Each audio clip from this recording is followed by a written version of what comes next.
Hi everyone, Heather Valentin here, and today we're going to be creating a watermelon cupcake with Ohuhu Brush Markers.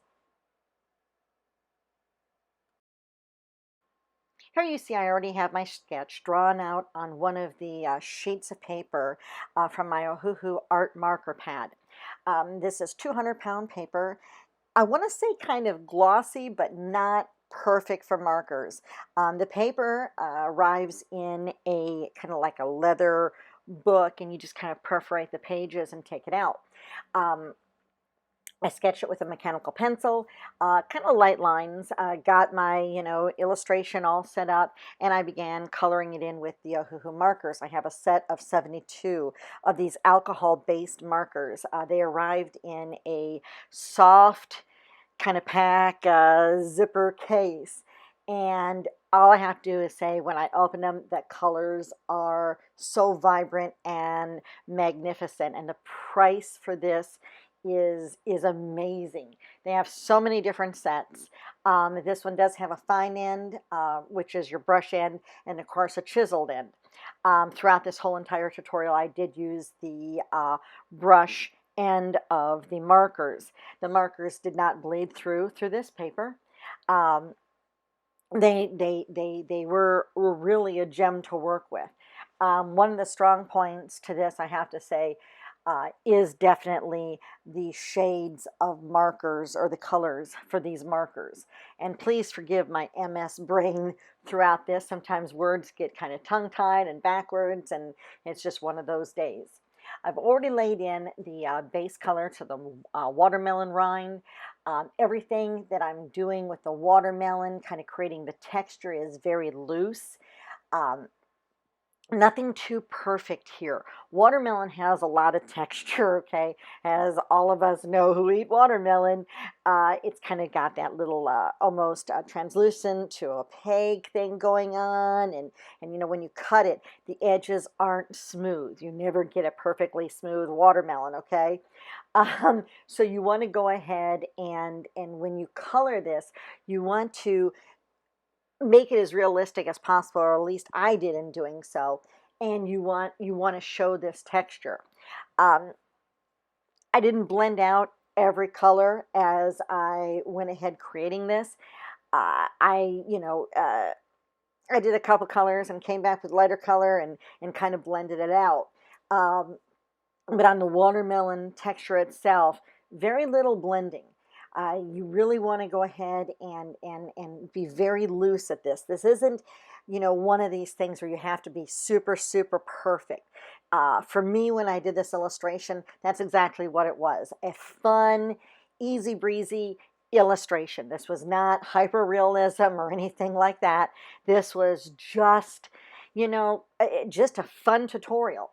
I am using the black. One thing I have to say compared to other alcohol markers in the black, I notice that when I add black with like Copics, okay, my black tends to bleed into other colors, even when I blend out.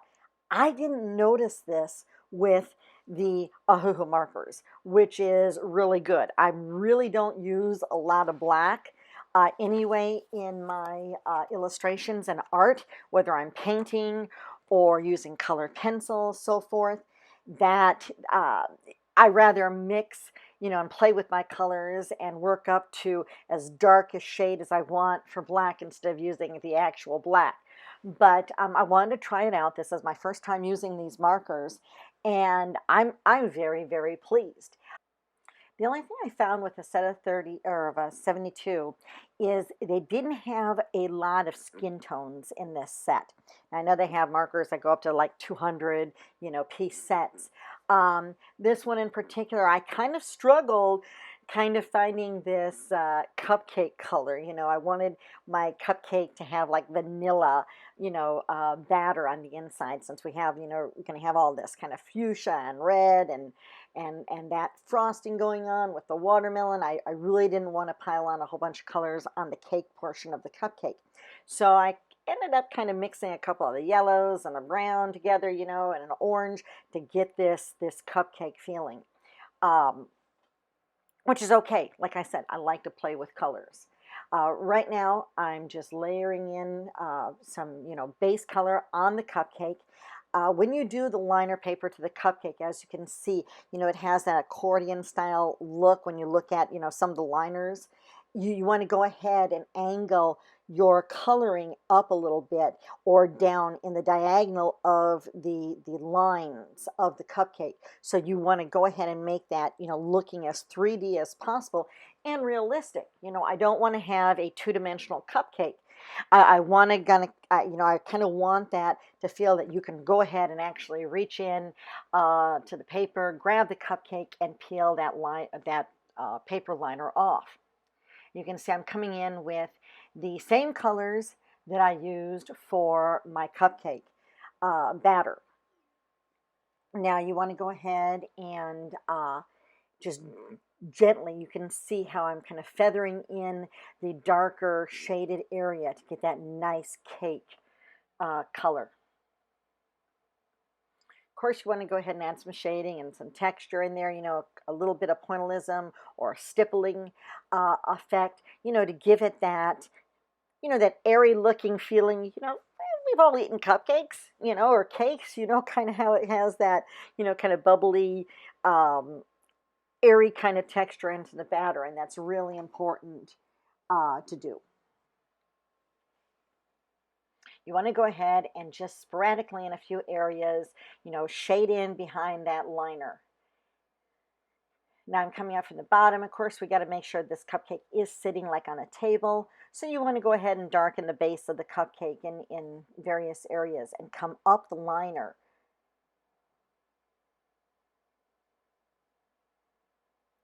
I have to say these did blend very well together. I said rarely did I use one of my lighter colors to blend out on the liner paper. On the frosting and on the watermelon, yes, but not on the liner paper. It went over quite well. Once again, this is a very loose coloring. Um, this is not, I'm looking more for the texture in this piece. And using these markers actually, fit the bill. There, like I said, there was no bleeding to these markers or on this paper. It never bled through. And the weight of the paper, 200-pound paper, wow, really, really nice and fun to work with. Was really, really amazing paper. You can see I'm just adding a little more of the brown. This pack of 72, like I said, had a lot more of the vibrant colors, and I'm such a vibrant artist most of the time. It was just truly an amazing sight to see all the glorious shades. That's kind of why, I was thinking something summery, something fun, the watermelon, the magentas and the pinks and the greens that they have in this pack are really, really amazing. I think the whole price set for this pack was like $40, might have been 50, somewhere in that range. Really reasonable for a set of 72 markers. It did come with a colorless blender, so that was really nice, and I did use that on the frosting part, which we'll see here in a little bit. I am doing a little bit of stippling and pointillism, however you like to call it, adding dots, texture to the liner. Going ahead and making sure that this cupcake is actually going to be sitting on a table, so darkening up that bottom and going once again back up into the accordion like of that paper liner to the cupcake. Take your time, have fun with this. It's really fun when you go from something like serious, or fantasy work or doing wildlife animals to something this, like I said, so easy breezy and just, a few colors and we have this amazing cupcake. I am coming in with one of their grays. You have to be careful with this. I did notice, when I was just reaching in my bag and grabbing, one of the cool grays, they actually have a greenish gray in the pack. So it's really close. Pay close attention to what you grab. I definitely didn't want to have a green cupcake, and I did try it out, the colors out on a separate sheet of paper, which is where I realized this was not just the cool gray. Their set of cool grays are really nice in here, um, comparable to all other alcohol-based markers that I've used before. Adding a little shading here, not on every one of the pleated areas, just here and there. You do not want to make it perfect. Okay, when you shade in that, a little goes a long way to be effective. Just like when you highlight, a little goes a long way. And you can see how nice the gray is blending over on the other colors. So it was really, really nice. Like I said, I didn't have to go over with my lightest color and to blend these out. They did exactly what I wanted to do, and with each layer, they kind of blended themselves out by themselves, which was really, really nice. I'm going to go back up here into this watermelon. You can see that the watermelon on the cupcake frosting is kind of angled off to the side. So you can see, that like 1 inch area where, or I should say a half-inch area of that side of that watermelon where it's been cut. And then you have that glorious triangle side. Now I am doing the straw here, just a couple lines, down the center and then along the sides. That way I've already shown, that highlight, that color, just a hint of it. Their light colors here were really, really beautiful. So I was really pleased that of the variety in this pack. It wasn't like a whole medium range set. It went from medium or light to medium to dark. And that's nice. And some of the other marker sets that I've had, some just focus in on, a medium range color set. And I really don't dig that. I'd much rather buy my markers individually if that were the case.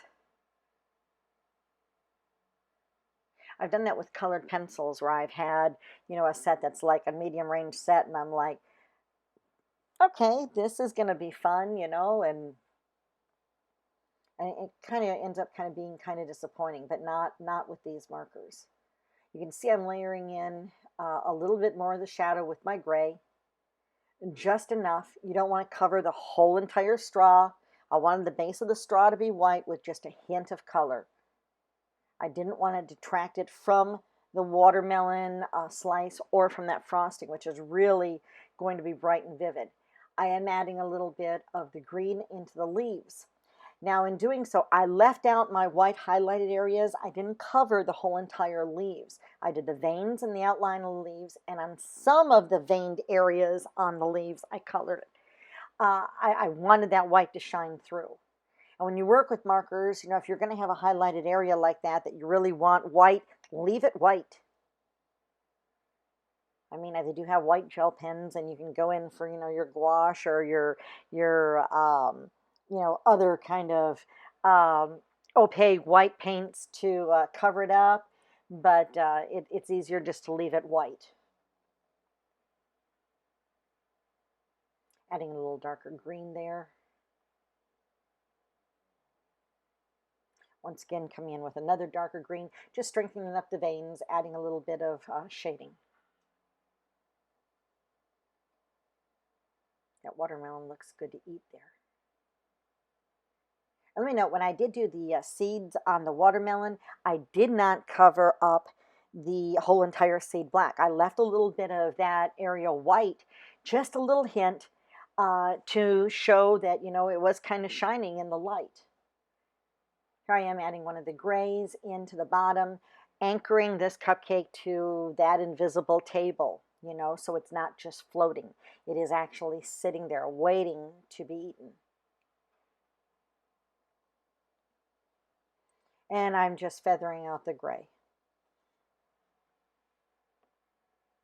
Coming in with a darker gray, cool gray. And I have a lot of people ask me why you use like a cool gray when you're using warm colors. I happen to like the contrast. I happen to like, a cool gray, has that kind of bluish, I hate to say that, a bluish kind of shade to it compared to, like your warm grays, which has more of a red base to it. So when you have, your cupcake going on that's kind of yellow and got a little orange mixed into it, that nice cool base, since the yellows in that are kind of warm, that nice cool base really, really complements everything and makes it stick out. Have a little blue here, very light. I really don't like to use just solid gray on anything. I like to, cast a little bit of color into that. Makes it pop a little more. Going to go ahead and start on the cupcake here. I opted for the brighter color to be closer up to the top of that curl as it comes down. And I did leave various areas white for the highlights, as you can see.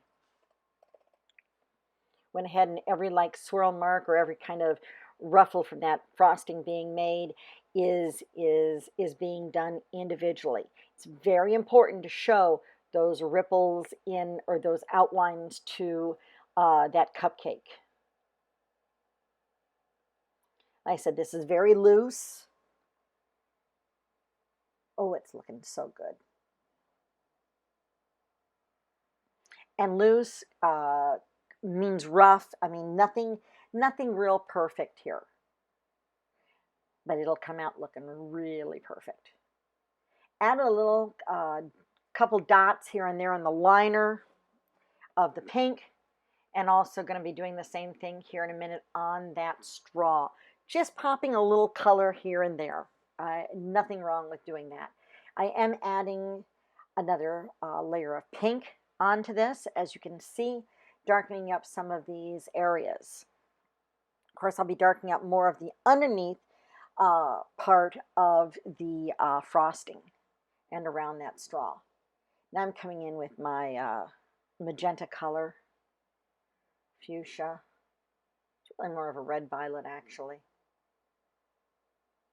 Laying in some more of those shadows. I want this frosting looking like you can just, stick your finger in it and swipe it off and just enjoy. This piece really is all about texture. There's so much texture. You got that accordion-like paper for that paper liner. You got the softness of those leaves and the smoothness of that table. And you got that watermelon, which, has its own, kind of unique texture to it. I am going back and adding a little more hotter pink in here.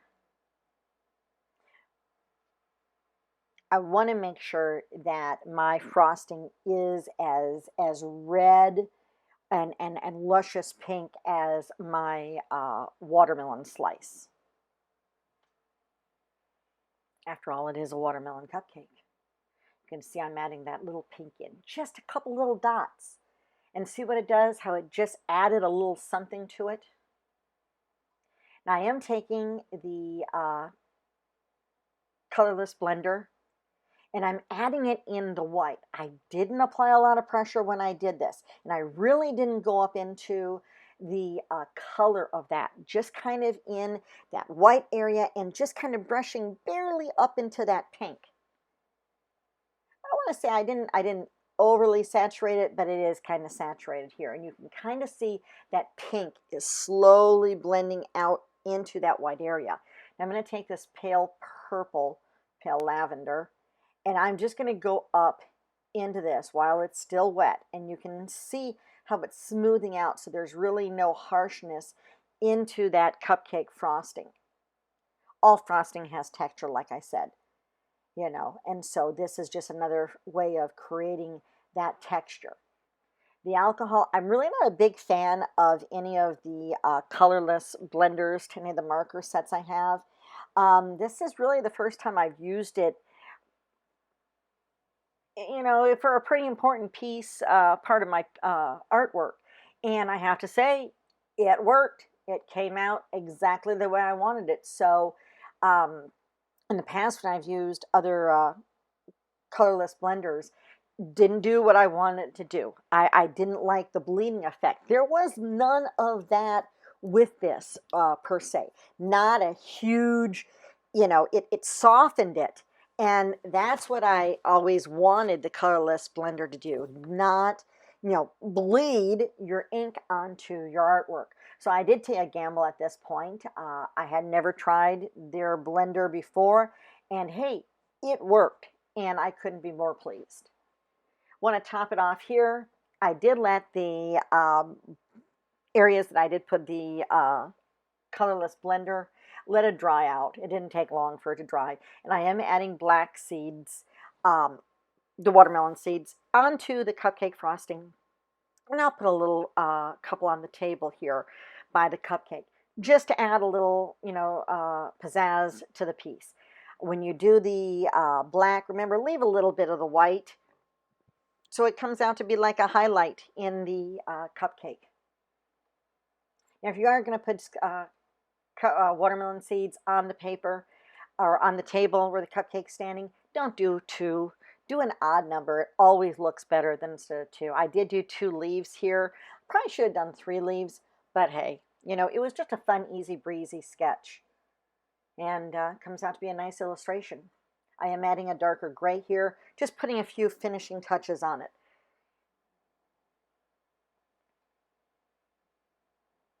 A little bit there underneath the frosting. Getting around that straw.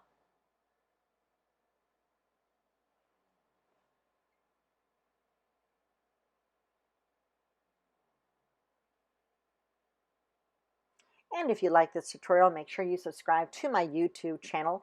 I also have real-time tutorials, slowed down versions of tons of my artworks that you can find over on Patreon.